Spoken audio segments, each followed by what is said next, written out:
आज सब लोग ताली बजा के स्वागत करो पटौदियों का, लड़कियों का। कॉलेज जरावता साहब की वजह से मंजूर हो गया है। इतनी बड़ी उपलब्धि आज तक कटौदी में कभी नहीं हुई है। एक बच्चियां सारी कॉलेज में जाया करेंगी जरावता साहब। इतनी बड़ी उपलब्धि आज तक किसी ने कटौदी के लिए नहीं दी है। आज तक किसी ने भी कटौदी के लड़कों को कॉलेज के बारे में नहीं सोचा। पड़ोस में ये लड़कियां कहाँ पढ़ने जाया करती थी।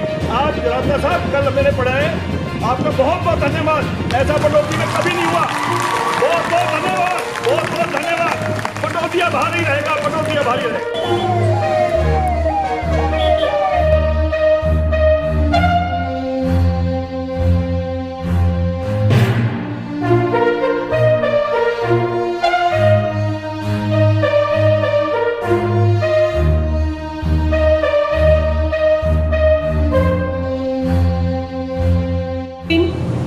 हम सबको जैसे कि ज्ञात हुआ है कि अधिगम कार्यक्रम के लिए आयोजित किया गया है, जो कि माननीय मुख्यमंत्री हरियाणा सरकार श्री मनोहर लाल खट्टर जी के जन्म दिवस के अवसर पर भी हो रहा है।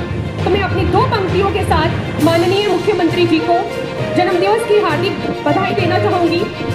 उगता हुआ सूरज आपको आशीर्वाद दे, उगता हुआ सूरज आपको आशीर्वाद दे, खिलखिलाते हुए फूल आपको खुशबू दे, खिलखिलाते हुए फूल आपको खुशबू दे। इसी मंगल कामनाओं के साथ माननीय मुख्यमंत्री हरियाणा सरकार श्री मनोहर लाल खट्टर जी को यहाँ उपस्थित सभी गणमान्य व्यक्तियों और छात्राओं की तरफ से जन्म दिवस की हार्दिक शुभकामनाएं। माननीय सत्य प्रकाश जरावता जी जो दिलों पर राज कर रहे हैं, न केवल टेक्नोलॉजिकल एंड साइंटिफिक डेवलपमेंट के लिए ही इनको जाना जाता है, इनको हर क्षेत्र में, ये हरियाणा के पटौदी क्षेत्र के लिए नहीं, ये बल्कि पूरे देश के लिए बने हैं। माननीय सत्य प्रकाश जरावता जी एमएलए पटौदी का मैं यहाँ आने पर हार्दिक अभिनंदन करती हूँ, स्वागत करती हूँ कि ऐसे कर्मठ जुझारू नेता हमारे बीच आज उपस्थित भी हुए हैं और एक बहुत ही खूबसूरत मौका इस समाज ने या परमात्मा की असीम कृपा ने हमें दिया है कि इनके साथ काम करने का मौका मिला और पटौदी को, न केवल पटौदी बल्कि हरियाणा को चहुमुखी विकास का एक मौका मिला है। बहुत बहुत शुक्रिया सर, बहुत बहुत वेलकम आपका, आप यहाँ पर पधारे। अनूठी पहल का सरकार का हम स्वागत करते हैं और धन्यवाद करते हैं। और इसको कहते हैं काम। 5 किलोमीटर के एरिया में कॉलेज, डिग्री कॉलेज। माननीय विधायक जी का तालियों के साथ, गड़गड़ाहट के साथ बहुत बहुत अभिनंदन, धन्यवाद। और इनको इतनी चिंता है, अभी बैठे विचार कर रहे थे एसडीएम साहब, माननीय विधायक जी और हम, तो मैं एसडीएम साहब कहने लगे कि स्कूल में और क्या क्या चाहिए। मैंने कहा जी स्कूल में पानी की पीने की बहुत बड़ी प्रॉब्लम है। तो एसडीएम साहब ने कहा कि ये मेरी जिम्मेवारी है, सीएसआर से मैं वाटर कूलर बहुत जल्दी इस स्कूल को लगवा दूंगा। और कहने लगे कि शायद अगर स्कूल चाहे तो ये जितना एरिया है इसमें हम डी प्लान से शेड की व्यवस्था करवा सकते हैं, आप विचार कर लेना। अगर स्कूल चाहे तो पूरे आप इसके चौक में शेड लगवा देंगे। और माननीय विधायक जी की इतनी बड़ी सोच कि अभी कह रहे थे कि मैं बिल्डिंग देख रहा हूँ, कोई बिल्डिंग मिल जाए तो कॉलेज के बच्चों के एडमिशन स्टार्ट करा देते हैं, कॉलेज बाद में जब बनेगा बनता रहेगा। तो आज इसके लिए बहुत बहुत सभी को धन्यवाद, सभी को बहुत बहुत बधाइयाँ। जय हिंद, जय भारत। मैं इनसे जस्ट 2 मिनट इनके लिए कुछ बात करना चाहूँगा। बाकी लगभग सारे मुद्दे हमने मुख्यमंत्री जी का प्रोग्राम भी देखा, उन्होंने भी अपनी तरफ से इस टैबलेट को कैसे यूज़ करना है, क्या इसके आने वाले समय में हमें फ़ायदे होंगे, वो सब बताए। और अलग अलग सम्मानित जो व्यक्ति स्टेज पर आए उन्होंने बताया।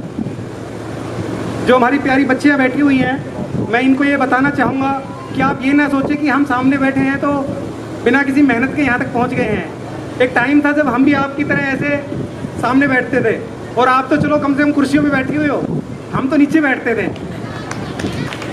तो हमने वो समय देखा है। जैसे मैं गांव के सरकारी स्कूल में पढ़ता था 5वीं तक, 5वीं के बाद जवाहर नवोदय विद्यालय रेवाड़ी में मेरा सिलेक्शन हो गया था, तो मैं ज़्यादातर समय हॉस्टल में रहा हूँ। तो जो टैबलेट बांटने का जो प्रोग्राम है वो हम क्यों चला रहे हैं? वो इसलिए चला रहे हैं कि जो शिक्षा की जो व्यवस्था है, शिक्षा की जो प्रक्रिया है, उसमें सबसे जो महत्वपूर्ण जो 3-4 स्टेक होल्डर्स हैं, हिस्सेदार हैं, तो उसमें सबसे बड़ा स्टेक होल्डर आप हो। जो प्यारे बच्चे हैं, छात्र हैं, छात्राएं हैं, वो सबसे इम्पोर्टेंट स्टेक होल्डर है। दूसरा जो हमारा इसमें स्टेक होल्डर है वो हमारी इंफ्रास्ट्रक्चर, बिल्डिंग, वाटर कूलर, बाकी और सुविधाएं, जिसमें टैबलेट भी एक सुविधा है। तीसरी जो हमारी सबसे इम्पोर्टेंट उसमें हिस्सेदार है वो हमारे अध्यापकगण, प्रिंसिपल, बीओ साहब, वो सब हैं। और चौथे लेवल में हम सब आते हैं, यानी कि सिविल प्रशासन, हमारे सम्मानित राजनीति से जुड़े लोग। तो ये सारी जो हमारी कवायद है टैबलेट बांटने की, और जो भी हमारा जैसे बुक्स का भी चल रहा है, फ्री बांटने की चल रही है, तो ये तब तक हमारी पूरी नहीं होगी तब तक कि आप लोग इस चीज़ का ढंग से फ़ायदा नहीं उठाओगे। मुझे आप भी याद है कि कई बार जब हमें कोई नई किताब मिलती है तो कई दिन तक तो बड़ा अच्छा लगता है उसको देख के, उसमें एक अजब सी खुशबू आती है। कभी देखा आपने? नई नई किताब लेके आते हैं, माँ बाप देते हैं तो बड़ा अच्छा लगता है, उसको कई दिन तक तो देखते रहते हैं। कि ऐसे ही जैसे मोबाइल है, जब कई बार नया नया मोबाइल मिलता है कई दिन तक तो हम मोबाइल को बार बार लगातार 3-4 दिन तक खूब चलाते हैं, और उसके बाद जैसे जैसे समय बीतता जाता है फिर क्या होने लगता है कि उसमें उसके प्रति हमारा एक अटैचमेंट है धीरे धीरे कम होने लगता है। तो इस एग्जाम्पल के माध्यम से मैं ये आपको बताना चाह रहा हूँ कि अभी जोश रहेगा आपके अंदर एकदम से कि भाई ये नई चीज़ मिली है, मैं खूब पढ़ूँ, खूब इसका फ़ायदा उठाऊँ, लेकिन समय जैसे जैसे जाता जाएगा आपको धीरे धीरे इसके प्रति कम अटैचमेंट होने लगेगा, कम आपका यूज़ करोगे। तो सबसे जो आगे स्टूडेंट कौन निकलता है? जो अपने टेम्परामेंट को लास्ट तक मेंटेन करके रखता है। ये नहीं कि एकदम मिला उस टाइम तो बहुत ज़्यादा उत्साहित है, उग्र है, और फिर थोड़े टाइम बाद 2 महीने 4 महीने बाद उससे मुलाकात हुई तो देखा कि वो अभी इतना सीरियस नहीं है उसको लेके। तो जो भी बच्चा, जो भी विद्यार्थी, छात्रा अपने टेम्परामेंट को लगातार मेंटेन करती है या करता है किसी भी फील्ड में, वो लास्ट तक आगे जाता है। बाकी क्या होता है, धीरे धीरे उस स्तर तक नहीं पहुंच पाते हैं। दूसरी बात जो मैडम कह रही थी, जैसे मैं देख रहा था विधायक जी ने बड़े अच्छे प्रयास यहाँ पे जारी हैं, इनके द्वारा कई उसमें सफलताएं मिल चुकी हैं। तो मैं उन सबसे एक चीज़ आप लोगों के लिए संदेश देना चाह रहा था कि वो कह रहे, मैडम जैसे कह रही थी अपना बताते हुए कि विधायक जी इतना मेहनत करते हैं, इवन मैं भी इतनी मेहनत नहीं कर पा रही हूँ। तो मैंने इस बारे में एक किताब पढ़ी थी, मैं उसके बारे में 2 मिनट आपको बताऊँगा। ये प्यारी बच्चियाँ जो पीछे देख रही है मेरी तरफ ध्यान से देखें, आपस में बात ना करें। तो एक बुक का नाम है इकिगाई, IKAGI, इकिगाई। बुक का मैं 1 मिनट में सारांश बताऊंगा आपको। बुक क्या है, वो एक जापान में एक आइलैंड है, उसमें क्या है एक परंपरा चलती है। तो उन्होंने स्टडी किया वर्ल्ड में बड़े हार्वर्ड स्कूल में कि कौन दुनिया के जो सबसे बड़े लोग हुए हैं आज तक 5000 1000 दुनिया के, जिनको सब लोग याद करते हैं, उनमें क्या बात ऐसी है सारों में कि वो सबसे आगे पहुंचते हैं लाइफ में। तो उसमें एक बात कॉमन निकल के आई, उसको बोलते हैं इकिगाई। क्या कॉमन निकल के आया कि सबसे पहले तो ज़्यादातर लोग अपनी पूरी ज़िंदगी जी लेते हैं, उनको यही नहीं पता कि उनका इंटरेस्ट किस चीज़ में है। मतलब माँ बाप ने कह दिया कि भैया फिजिक्स ले ले, फिजिक्स ले ली। माँ बाप ने कह दिया डॉक्टर बन जा, ठीक है, डॉक्टर की तैयारी शुरू कर दी। माँ बाप ने कुछ और कह दिया तो उसकी तैयारी शुरू कर दी। तो वो क्या है कि सबसे पहले आपको अपना रुचि, आपको अपना इंटरेस्ट आपको पहचान करना है कि मेरा ऐसा किस चीज़ में रुचि है कि मैं दिन रात वो काम करता रहूँ, करती रहूँ, तो भी मैं बोर ना हूँ। अगर आपने ये चीज़ 4-5 चीज़ पहचान कर ली, उस 4-5 चीज़ में फिर सेकंड फिल्टर लगाना पड़ता है हमें, मतलब उसमें से छांटनी पड़ती है दूसरी चीज़ें कि इसके आगे नेक्स्ट 4 मान लो आपने आइडेंटिफाई कर लिया। किसी को मान लो पढ़ाना अच्छा लगता है, किसी को नेता बनना अच्छा लगता है, किसी को इंजीनियर बनना अच्छा लगता है। सेकंड फिर ये देखना होता है कि जो चीज़ मैं देख रहा हूँ या देख रही हूँ, इससे मुझे समाज में सम्मान भी मिलेगा। क्योंकि क्या है कि लंबे टाइम में मान लो आपका इंटरेस्ट तो हो जाता है उस चीज़ में, पर कोई आपको रिकॉग्नाइज नहीं करता है आपके काम को, तो क्या होगा कि आपका उसमें रुचि धीरे धीरे कम होने लग जाएगी। तीसरा जो स्टेप उसमें है फिल्टर, वो यह है कि आपने देखा कि ठीक है मेरी रुचि भी है और मेरा इसमें सम्मान भी मिलेगा। तीसरा जो सबसे इम्पोर्टेंट है, जिसके सारे ज़िंदगी जी जाती है, वो है आपका उसमें रोजगार, पैसा कमाने का की संभावनाएं। अगर वो नहीं है तो भी काम नहीं चलना। आप कोई भी काम करें, जैसे 3 चीज़ हो गई। चौथी चीज़ है कि हमारे आसपास के जो क्षेत्र है उसमें भी उसकी इम्पोर्टेंस हो। कई बार क्या होता है कि मतलब क्षेत्र का मतलब क्षेत्र में भी और इंटरनेशनल लेवल पे भी उसकी पहचान हो। तो इस तरह के 3-4 मोटे मोटे फंडामेंटल्स हैं। तो मैं ये आपसे के साथ इसलिए शेयर कर रहा हूँ कि बहुत सारे लोग अपने लगभग जीवन को पार कर जाते हैं, उसके बाद भी उनको यही नहीं पता होता, बहुत सारे मतलब काफ़ी लोगों को, कि उनका किस चीज़ में रुचि थी, क्या करना था। तो इसलिए आप उस अभी जीवन के उस पड़ाव पे हो कि आप इस चीज़ पे दिमाग लगा सकते हो, सीख सकते हो। हमारे जरावता जी के साथ मैं पिछले बाबा भीमराव अंबेडकर की जयंती पर कई जिलों में जाना हुआ मेरे साथ, तो वहाँ देखा, हम तो यहाँ इसकी प्रशंसा कर रहे हैं एमएलए के रूप में, सत्यप्रकाश जरावता हमारे एमएलए, और वहाँ हम इनको ही नहीं, हमें भी आंखों पे पलकों पे बिठाया गया कि एक नेता, हरियाणा का नेता जरावता हमारे बीच में आए हैं, हमने बहुत खुशी हुई। इसी ज़्यादा तो मैं समय ज़्यादा नहीं लूँगा। इनकी थोड़ी सी प्रेरणा जो हम सभी बच्चों को और हमें भी मिलेगी, वो 4-5 पंक्तियों में लेकर मैं अपना समय खत्म करूँगा। अकल की कोठरी बकल का कुआर जिसमें लिखड़े सतप्रकाश जरावता की जान, एक छोटा सा बच्चा अपने काल में जन्म लिया, बहुत बुद्धिजीव। यहाँ से मैं शुरू करूँगा। सत्यप्रकाश जरावता ने मेहनत मजदूरी से करी कमाई।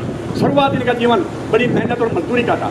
उसके बाद बाबा साहब अम्बेडकर से पदे चिन्हों पर चलते हुए और ये शिक्षा की तरफ जाते हैं। दूसरी कली में क्या बताया कभी ने, पढ़ने की फिर लगन लगाई, पढ़ लिख कर फिर हुआ महान, पढ़ लिख कर फिर हुआ महान।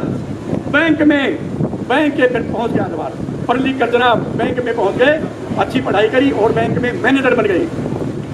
मैनेजर तक पहुंचा मेरा भाई और सब लोगों की करी बनाई।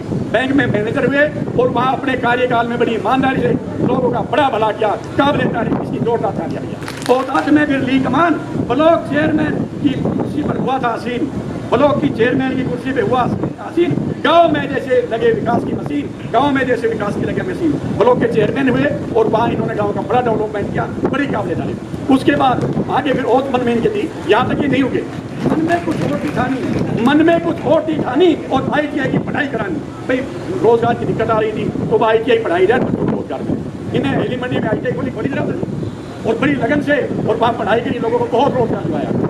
पढ़ा लिखा कर हुए ने फिर वहाँ से छोड़ दिया, अगले और पढ़ाई करने इनको इच्छा पूर्ति होती नहीं है, इनकी इच्छा पूर्ति होती नहीं है। पढ़ा लिखा कर हुए नाल और वकील बनकर सबके हो गए प्यारे लाल, फ्री में वकालत की, किसी से कोई पैसा नहीं लिया। तो इनकी कार्यशैली की मैं कितनी गुणगान करूँ। राममूर्ति कोटवाल जी अभी हमारे भालकिया साहब जयवीर भी बताते हैं, अभी डायरेक्टर बनाए हैं, हमारा तो भाई नंबर भी शिकायत रखा है, देखो कब नंबर देंगे। परवीन जी आपको भी नंबर दिया है, पहलवान साहब आपसे भी, श्रीपाल से भी, और हमारी DPC साहब इतनी होनहार हमारे स्कूल को कितना चमकाया है, और अपने डॉक्टर धर्मपाल जी जो पढ़ाई के लिए कितने करवट है। मैं ज़्यादा तो मैं समझ लूँगा नहीं, कहना सबका ही था। और वहाँ से फिर ऐसी करी चढ़ाई, वहाँ से ऐसी करी चढ़ाई और मैं विधानसभा में गूंज लगाई था। और ये सत्यप्रकाश सरपंच सुब्बे नानू खुर्द की कविता, सत्यप्रकाश खुर्द की कविता। बहुत बहुत धन्यवाद। भारत माता की। मुझे अब 3 खुशी है। सबसे पहली खुशी तो इस बात की है कि जो मेरा ड्रीम था कि पटौदी के अंदर एक कॉलेज हो, और कल उसको मंजूरी मिल गई है।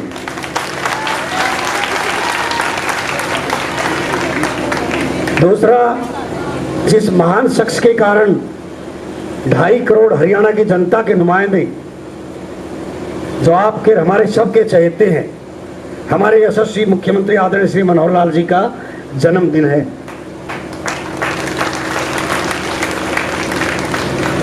आज से करीब 2 वर्ष पूर्व SDM कार्यालय पटौदी में राजेश प्रजापति हमारे SDM होते थे। उस समय एक बच्ची आई थी हमारे पास, और उस बच्ची ने कहा कि अंकल अब पढ़ाई कैसे करें, माँ बाप पड़ोस में जाने नहीं देते, ऑनलाइन हम पढ़ाई करें तो कैसे करें, हमारे पास कंप्यूटर नहीं, मोबाइल नहीं, लैपटॉप नहीं, हम जाए टीवी हमारे घर में नहीं। तो उस समय मुझे अपने दिन याद आ गए। कई बार मनुष्य बड़ा हो जाता है, MLA बन जाए, अधिकारी बन जाए, तो वो पीछे की बात कई बार गौण कर जाता है। लेकिन उस दिन मेरे दिल को बड़ा दर्द हुआ, महसूस हुआ कि हमारी बेटियां पड़ोस के घर में क्यों जाएं। और इस बात पर उसी दिन मीटिंग में मैंने बड़े जोरदार तरीके से अपने SDM कार्यालय में भी इस पर पूरी चर्चा की। और उसके नेक्स्ट डे हमारे बुधवार को मीटिंग होती है हरियाणा विधानसभा में, उस बात को मैंने वहाँ रखा। और हमारे जितने भी वहाँ पर आदरणीय ईश्वर सिंह चेयरमैन है हमारी कमेटी की, उनको कन्वेंस किया। सभी हमारे राव चिरंजीव राव MLA, ये भी हमारे उस कमेटी के मेंबर, सभी को हमने कन्वे किया और सब लोग सहमत हुए इस बात पर सरकार को प्रपोजल भेजा जाए कि सभी बच्चियों को, सभी लड़कों को जो सरकारी स्कूल में पढ़ते हैं, ऑनलाइन शिक्षा के लिए मोबाइल या कोई टैब उपलब्ध कराई जाए। और मुझे बताते हुए बड़ी खुशी हो रही है कि जब आया विषय कि करोड़ों रुपए का बजट है, 500-600 करोड़ रुपए लगेंगे, हमने ACS महावीर सिंह, जो हमारे डॉक्टर महावीर सिंह जी है, उन्होंने भी बड़ा कोऑपरेट किया। दूसरे ACS हमारे TVSN प्रसाद फाइनेंस है, उन्होंने भी कोऑपरेट किया। माननीय शिक्षा मंत्री ने 2 कदम आगे बढ़कर किया और माननीय मुख्यमंत्री जी ने कहा नहीं, सब कुछ समाज का है और अगर इन बच्चों को पढ़ने में दिक्कत है तो सबको टैब दो, और आज वो दिन आ गया है। आपकी पटौदी से आवाज उठी और हरियाणा के प्रत्येक कोने में सरकारी स्कूल में पढ़ने वाले बच्चों को आज ये टैब मिल रही है। ये मेरे लिए इससे ज्यादा खुशी का और क्या मौका होगा। टैब मिल गई है, अब इसका सदुपयोग, इसका यूटिलाइजेशन, इसकी देखभाल, ये सब काम आपके अपने जिम्मे है। मुझे नहीं लगता कि कोई छात्र ऐसा होगा जिसको टैब चलानी नहीं आती हो। सबके घर में मोबाइल है, स्मार्टफोन है, तकरीबन जिनको नहीं आती है तो उनके अध्यापक सिखा देंगे। और आज आपके हरियाणा से पूरे देश में और देश से दुनिया में आज जब आईटी का युग है, बेंगलोर कभी आईटी हब होता था, अब गुरुग्राम आईटी हब है, और जब गुरुग्राम आईटी हब है तो मेरे इलाके के बच्चे कैसे पिछड़ जाएं, ये जरावता को बर्दाश्त नहीं। और मैंने कहा था कि मैं अपनी बेटियों को परेशान नहीं होने दूंगा पढ़ने के लिए, ये मेरा वायदा था, और इसीलिए 10 स्कूल अपग्रेड करा दिए, कोई बच्ची दूर न जाना पड़े। हमारी महणी आवास की कोई बेटी अभी कह रहे थे हमारे चेयरमैन साहब 5 किलोमीटर, हम इसको जटोली से ना नापे, हमारे लिए दिक्कत है। रहड़वा, महणियावास, घीलावास, खलीलपुर, हमारी वो बच्चियां जो गांव के इंटीरियर में रह रही हैं और शिक्षा की वजह से रह जाती हैं, अब कोई भी हमारी बच्ची, हमारा बच्चा पढ़ने से वंचित नहीं रहेगा। और मैं आपको आज विश्वास दिलाता हूं कि आप +2 करके जो ही निकलेगी आपके लिए कॉलेज तैयार मिलेगा, और जब बीए करेंगी, बीएससी करेंगी, बीकॉम करेंगी तो आपके लिए पीजी कोर्स तैयार मिलेगा, पोस्ट ग्रेजुएट का, और जब आप पीजी कर लेंगी तो आपके लिए जो गुरुग्राम यूनिवर्सिटी है इसमें पीएचडी की डिग्री तैयार मिलेगी। पिछड़ने नहीं दूंगा, आगे बढ़ो, पढ़ना आपका काम है, काम आपका है, सरकार आपके साथ खड़ी है, आपका विधायक आपके साथ खड़ा है, आपका प्रशासन, आपके अध्यापक, आपके टीचर, माननीय मुख्यमंत्री के मनोहर लाल जी के नेतृत्व में आप सबके साथ खड़े हैं। आगे का काम आपका है। और कोई माँ बाप जल्दी करे शादी की तो मेरे पास आ जाना, उनको मैं समझा दूंगा। मैंने अपनी बेटी की शादी अब करूंगा, वो 27 की हो जाएगी तब करने जा रहा हूं, उससे पहले मैंने नहीं। पढ़ने का पूरा मौका आपको मिलना चाहिए। मैं चाहता हूं मेरे इलाके की बेटी कोई आईएएस बने, कोई आईपीएस बने, कोई एचसीएस बने, कोई इंजीनियर बने, कोई डॉक्टर बने, कोई नासा में जाए, कोई विदेश में जाए, कोई आईआईएम में जाए, कोई आईआईटी में जाए, कोई एनआईटी में जाए। ये मेरा ड्रीम है। आप जिन तकलीफों को आप आज झेल रही हैं उनसे कई गुना ज्यादा आपके पेरेंट्स ने झेली है, और जो आपके पेरेंट्स ने झेली है वो तकलीफ आपके विधायक ने झेली है। मैं कहीं विदेश से पढ़ के नहीं आया, 8वीं तक लोकरा हाई स्कूल, मिडिल स्कूल में, और 9वीं 10वीं पटौदी सीनियर सेकेंडरी स्कूल में। सीनियर सेकेंडरी नहीं होता था उस समय, मैट्रिक का होता था, प्रेप होती थी, और उसके बाद बैंक में लग गई। सारी एजुकेशन प्राइवेट तौर पे की मैंने, एमए तक, पब्लिक एडमिनिस्ट्रेशन से एमए तक गए। और जब डीयू में एडमिशन लिया मैंने ला के लिए, तो मेरे लिए बड़ी दुविधा हुई, क्योंकि वहां पर इंग्लिश मीडियम है। अब यहां से पढ़ने के बाद वहां इंग्लिश मीडियम में फाइट करना, लेकिन जैसे तैसे करके मैंने वहां डीयू से अपनी लॉ की डिग्री भी कंप्लीट की। और उस तकलीफ को मैं जानता हूं, इसलिए मैं नहीं चाहता कि मेरे क्षेत्र के कोई भी, चाहे लड़का हो, चाहे लड़की हो, चाहे बेटा हो, चाहे बेटी हो, वो इस तकलीफ को दोबारा उठाए। एसडीएम साहब ने कोई बहुत बड़ा उदाहरण दिया, तो बहुत अच्छी बुक, बहुत पढ़े लिखे एसडीएम साहब, क्योंकि एचसीएस है और आईएएस भी क्वालिफाई इन्होंने पहले प्री किया हुआ है, शायद मेन भी अप्लाई इन्होंने किया था। लेकिन मैं देसी भाषा में बता देता हूँ, मेरे पिताजी 1992 में, आज से 30 वर्ष पूर्व एक्सपायर हो गए थे, और 30 वर्ष पहले उन्होंने मुझे विजन दिया था, जिस विजन को लेकर आज मैं आगे बढ़ रहा हूँ। मुझे जब राजस्थान में एक यूनिवर्सिटी में पीएचडी अवार्ड्स को एड्रेस करने के लिए बुलाया गया, उस समय मैं एमएलए भी नहीं था, नेट से मेरा पूरा उठाया और मुझे एड्रेस करने के लिए बुलाया। उस समय भी मैंने कहा था, और गुरुग्राम यूनिवर्सिटी का कार्यक्रम था सेक्टर 9 के कॉलेज में, उस समय भी मैंने कहा था, और आज आपके बीच में अपने पिताजी की वो 2 पंक्तियां दोहरा रहा हूं। घर लौटा और कुकर भोसा, घर लौटा और कुकर भोसा, भेड़ चाल हो जैसे ऊंट की पूंछ के ऊंट बंद रहा, ये सारा जगत बंद रहा ऐसे। इसका तात्पर्य क्या है? घर लौटा, एक बार गधा होची होची करके लौटता है तो सारे गधे लौटने लग जाते हैं। कुकर भोसा, एक कुत्ता भौंकता है तो सारे कुत्ते भौंकने लग जाते हैं। घर लौटा और कुकर भोसा, भेड़ चाल हो जैसे, भेड़ चाल आप जानते ही हैं, और ऊंट की पूंछ के ऊंट बंद रहा। वो ऊंट की कानबाई होती है ना, बहुत सारे एक ऊंट को चला देते हैं, बाकी ड्राइवर नहीं होते, वो से 20 गाड़ियां हो चलती रहती है, तो सब लोग उसी धुन में लगे रहे हैं। अब वो समय नहीं है। You have to fix the target, आपका विजन क्लियर होना चाहिए। और एक संत ने कहा था, मैं उस बात को बताता हूं, एक बहुत ज्यादा सुलझा हुआ व्यक्ति हमारे चेयरमैन साहब की तरह ट्रेन में यात्रा कर रहे थे। एसडीएम साहब आ गए, रेल के टीटी बन के टिकट दिखाओ बाबा, तो टिकट देखी, इस जेब में टिकट नहीं मिली। तो एसडीएम साहब ने कहा कि आप तो बड़े सभ्य हो, ठीक हो, रहने दो, टिकट आपने ले ही रखी होगी। तो क्या जवाब देते हैं बाबा कि मैं टिकट आपके लिए नहीं ढूंढ रहा, मैं टिकट इसलिए ढूंढ रहा हूं कि मुझे जाना कहाँ है मैं ये तो देख लूं। आज किसी का कोई लक्ष्य नहीं है। जिन्होंने अपना लक्ष्य निर्धारित कर लिया, यू मीन कबड्डी में गोल का मतलब आपने अचीव करना है।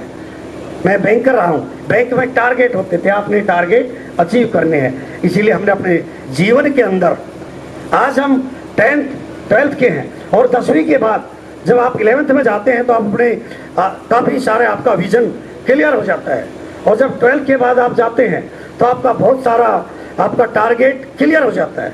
मेरा आप लोगों से इतना ही संदेश है कि अपना विजन, अपना टारगेट, अपना लक्ष्य निर्धारित करके आगे बढ़े। निश्चित तौर पर मंजिल आपके सामने है और सफलता आपकी कदम चूमेगी।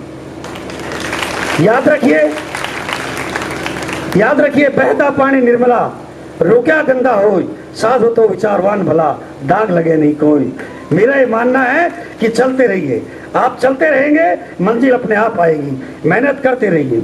आज आप सबके माध्यम से इस टाइम के लिए माननीय मुख्यमंत्री जी का, माननीय शिक्षा मंत्री श्री कंवरपाल जी का, हरियाणा के माननीय मुख्यमंत्री, हमारे हरियाणा की पूरी सरकार का, और हमारी जो कमेटी है उसका सभी मेंबरों का, हमारे चेयरमैन ईश्वर सिंह जी का बहुत बहुत धन्यवाद आप सबकी तरफ से और अपनी तरफ से करता हूं। और आप सबकी तरफ से माननीय मुख्यमंत्री जी को उनके जन्मदिवस की हार्दिक शुभकामनाएं भेंट करता हूं। आप सबका बहुत बहुत धन्यवाद। आज सब लोग ताली बजा के स्वागत करो पटौदियों का, लड़कियों का। कॉलेज जरावता साहब की वजह से मंजूर हो गया है। इतनी बड़ी उपलब्धि आज तक पटौदी में कभी नहीं हुई है। ये बच्चियां सारियां कॉलेज में जाया करेंगे जरावता साहब, इतनी बड़ी उपलब्धि आज तक किसी ने पटौदी के लिए नहीं दी है। आज तक किसी ने भी पटौदी के लड़कियों के कॉलेज के बारे में नहीं सोचा। पड़ोस में ये लड़कियां कहाँ पढ़ने जाया करती थी, आज जरावता साहब कल मैंने पढ़ा है। आपका बहुत बहुत धन्यवाद, ऐसा पटौदी में कभी नहीं हुआ। बहुत बहुत धन्यवाद, बहुत बहुत धन्यवाद। पटौदिया बाहर ही रहेगा।